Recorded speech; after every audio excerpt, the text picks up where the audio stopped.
25 September 2024, sidang paripurna Majelis Permusyawaratan Rakyat akhir masa jabatan 2019-2024 menyatakan ketetapan MPR atau TAP MPR nomor 2 tahun 2001 tentang pertanggungjawaban Presiden Republik Indonesia Abdurrahman Wahid tak berlaku lagi secara hukum. Pencabutan TAP MPR ini sama juga seperti pencabutan 2 TAP MPR lainnya bermasalah.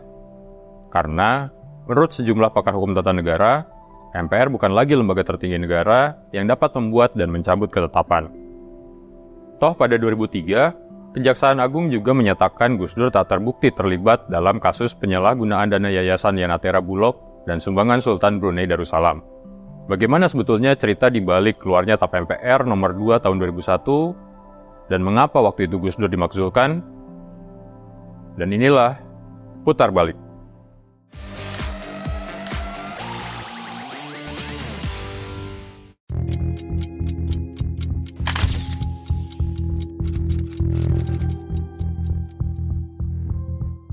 TAP MPR nomor 2 tahun 2001 bermula dari mencuatnya kasus Bulog Gate dan Brunei Gate. Presiden Abdurrahman Wahid atau Gus Dur dituduh terlibat dalam kasus ini. Sebetulnya apa sih kasus Bulog Gate dan Brunei Gate? Bulog Gate adalah skandal yang terjadi di penghujung masa kepresidenan Gus Dur pada tahun 2000. Dalam kasus ini, Gus Dur dituduh telah menyelewengkan dana milik Yayasan Bina Sejahtera atau Yanatera Badan Urusan Logistik. Sementara itu, Brunei Gate adalah kasus dugaan penyelewengan uang sumbangan dari Sultan Brunei Darussalam, Hassanal Bolkiah, untuk rakyat Aceh senilai $2 juta. Penerimaan sumbangan ini waktu itu diduga dilakukan di luar jalur resmi, dan tidak ada catatan pembagian sumbangan itu di Aceh.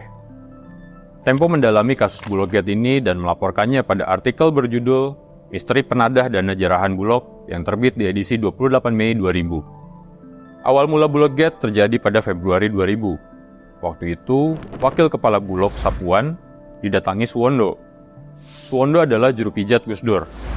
Kepada Sapuan, Suwondo mengaku diutus Gus Dur untuk menyampaikan pesan penting.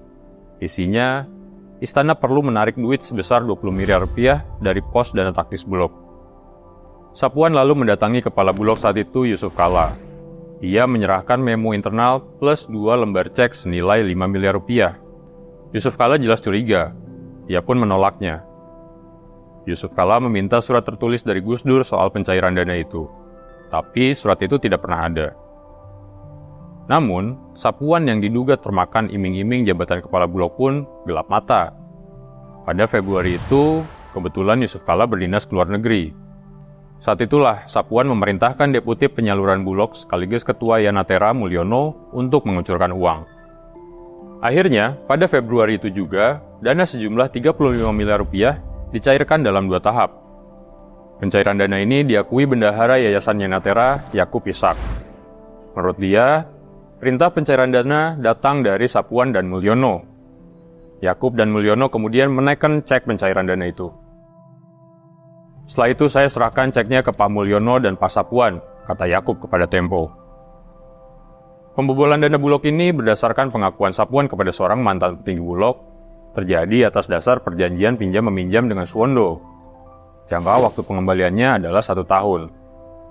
Agunan yang diberikan Suwondo adalah sertifikat tanah seluas 200 hektar di Kecamatan Cidaun, Cianjur Selatan. Tapi keaslian sertifikat itu tak pernah dicek. Yang jadi pertanyaan kemudian, siapa yang menadah dana haram itu? Yang jelas Suwondo membawa nama-nama Gus Dur. Sapuan juga malah percaya kepada Suwondo. Dalam pengakuannya, Sapuan bilang, "Saya percaya itu permintaan Gus Dur. Makanya dana itu saya keluarkan dan serahkan ke Suwondo." Sapuan diyakini percaya kepada Suwondo karena diiming-imingi akan diangkat menjadi kepala Bulog. Pencairan dana sebesar 35 miliar rupiah itu kemudian menyeret sejumlah nama di lingkaran istana. Rinciannya, 10 miliar jatuh ke tangan Suwondo, dan sisanya 25 miliar diduga mengalir ke penjabat sekretaris negara Bondan Gunawan, Menteri Luar Negeri Alwi Shihab, dan adik kandung Gus Dur Hasyim Wahid yang memang dikenal dekat dengan Suwondo. Mereka yang dituduh jelas membantah. Gus Dur juga menegaskan tak pernah memerintahkan pencairan dana itu dan menyatakan tak satu pun anggota keluarga dan orang dekatnya terlibat. Itu salahnya orang yang memberi uang, kata Gus Dur. Bondan Gunawan, Alwi Shihab, dan Hasyim Wahid juga membantah.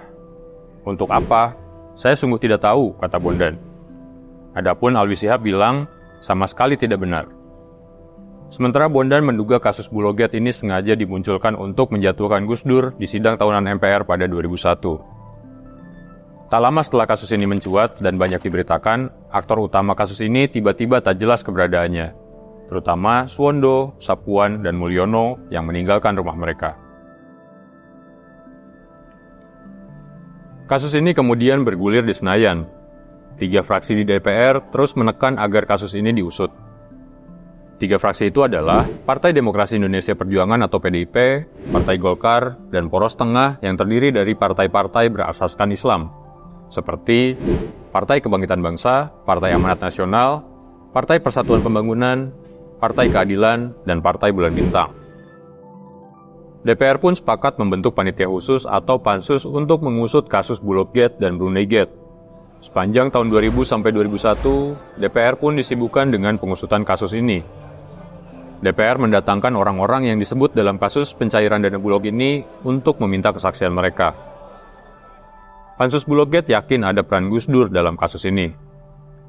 Anggota pansus berangkat dari fakta bahwa ada pertemuan antara Gus Dur, Alwi Shihab, Yusuf Kalla, dan ex-sekretaris kepresidenan Ratih Haryono pada 1999. Dalam pertemuan itu, mereka membahas dana non-budgeter Bulog untuk operasi kemanusiaan di Aceh.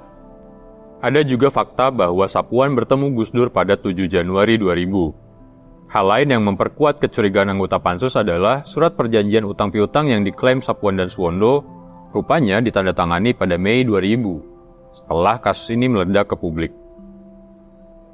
Pansus lalu memanggil sejumlah orang dekat Gus Dur, seperti pengusaha Siti Fariha serta Suwondo dan istrinya. Di sisi lain, PKB sebagai pendukung Gus Dur menyiapkan pembelaan. PKB membentuk tim 7 yang bertugas mengklarifikasi kasus Bulogate dan Bruneigate. Pada 22 Januari 2001, Panitia Khusus Bulogate dan Bruneigate DPR kemudian mengadakan rapat di Jakarta Convention Center dan memanggil Gus Dur untuk meminta keterangannya. Di rapat itu, DPR membacakan sejumlah pengakuan yang memperkuat tudingan keterlibatan Gus Dur dalam kasus ini. Gus Dur pun menyangkal berbagai tudingan dan pengakuan itu. Itu adalah keterangan sepihak. Yang disebut-sebut sebagai keterangan saksi itu adalah keterangan yang tidak sepenuhnya sesuai dengan kenyataan, kata Gus Dur waktu itu. Di sana, Gus Dur juga menjelaskan ihwal dana Sultan Brunei. Gus Dur memang pernah meminta orang dekatnya untuk terbang ke Brunei untuk mengurusi dana zakat Sultan Brunei yang memang rutin dikeluarkan setiap tahun. Bahkan, Sultan mengalokasikan $2 juta untuk Indonesia. Tapi Gus Dur bilang, ia tak pernah menerima dana itu secara langsung. Secara pribadi, saya juga tidak menerima uang, kata Gus Dur. Setelah memberikan bantahan, giliran Gus Dur menyerang pansus. Ia mempertanyakan legalitas panitia ini. Gus Dur menganggap pansus melanggar Undang-Undang Nomor 6 Tahun 1954 dan Undang-Undang Susunan dan Kedudukan DPR. 4 hari kemudian, pada 26 Januari 2001, ada sebuah momentum penting di gedung parlemen Senayan. Pansus, Bulogate, dan Bruneigate menggelar sidang tertutup. Sidang itu mencapai kesepakatan. Presiden Abdurrahman Wahid atau Gus Dur patut diduga berperan dalam pencairan dan penggunaan dana Bulog sebesar 35 miliar rupiah. Keputusan ini diambil melalui pemungutan suara setelah perdebatan sengit yang berakhir buntu. Rapat itu juga merumuskan 6 poin tuduhan. Pertama, Presiden berupaya menghindari mekanisme APBN dalam menggalang dana, khususnya dalam penyelesaian masalah Aceh. Presiden juga telah dengan sadar dan sengaja melanggar mekanisme yang dirancang untuk mendukung transparansi dan akuntabilitas publik, khususnya yang berkaitan dengan pengelolaan kekayaan negara. Terbukti pula adanya inkonsistensi keterangan Presiden. Lalu, ada indikasi Presiden telah melanggar sumpah jabatan. Presiden pun diduga secara sengaja menutupi kasus ini dari publik. Dan terakhir, tak tertutup kemungkinan bahwa Presiden telah menerima dana bantuan serupa dari sumber-sumber lain yang belum dilaporkan dan diketahui oleh publik.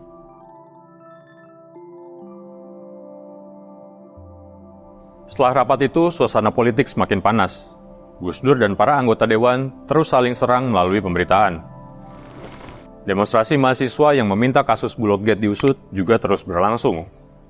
Ada pula demonstrasi para pendukung Gus Dur yang meminta kasus ini dihentikan. Pada Mei 2001 sempat muncul rencana penerbitan dekret presiden untuk membukukan DPR secara sementara. Sebulan kemudian, Gus Dur melantik Inspektur Jenderal Polisi Andi Hairudin Ismail sebagai Wakil Kepala Kepolisian Republik Indonesia. Langkah ini dilakukan karena Kapolri waktu itu, Jenderal Suroyo Bimantoro, menolak mundur dari jabatannya. DPR pun berang dengan pelantikan Andi Hairudin, karena Gus Dur mengambil keputusan ini tanpa berkonsultasi dengan DPR. Akibat penggantian ini, rencana sidang MPR yang biasanya dilakukan pada awal Agustus pun dipercepat. MPR menggelar sidang istimewa pada 23 Juli 2001. Di sidang yang tadi hadiri Gus Dur inilah, MPR mencabut mandat dan memberhentikan Abdurrahman Wahid sebagai presiden. Ia digantikan wakilnya, Megawati Soekarno Putri. Pada malam itu juga, di Istana Merdeka, Gus Dur tampil di depan publik dengan bercelana pendek. Ia didampingi putrinya Yeni Wahid dan sejumlah pegawai istana, melambaikan tangan kepada ribuan pendukungnya yang berkumpul di depan istana. Berakhir sudah pemerintahan Presiden Abdurrahman Wahid yang hanya berlangsung selama 21 bulan. Pada 25 Juli 2001, Gus Dur meninggalkan istana. Diiringi salawat badar, Gus Dur dan rombongannya keluar gerbang istana dan menuju lapangan Monas. Ia lalu berpidato di hadapan ribuan orang. Di sana, ia berkata, "Kita semua akan memperjuangkan demokrasi, kalau perlu dengan keringat, darah, dan air mata."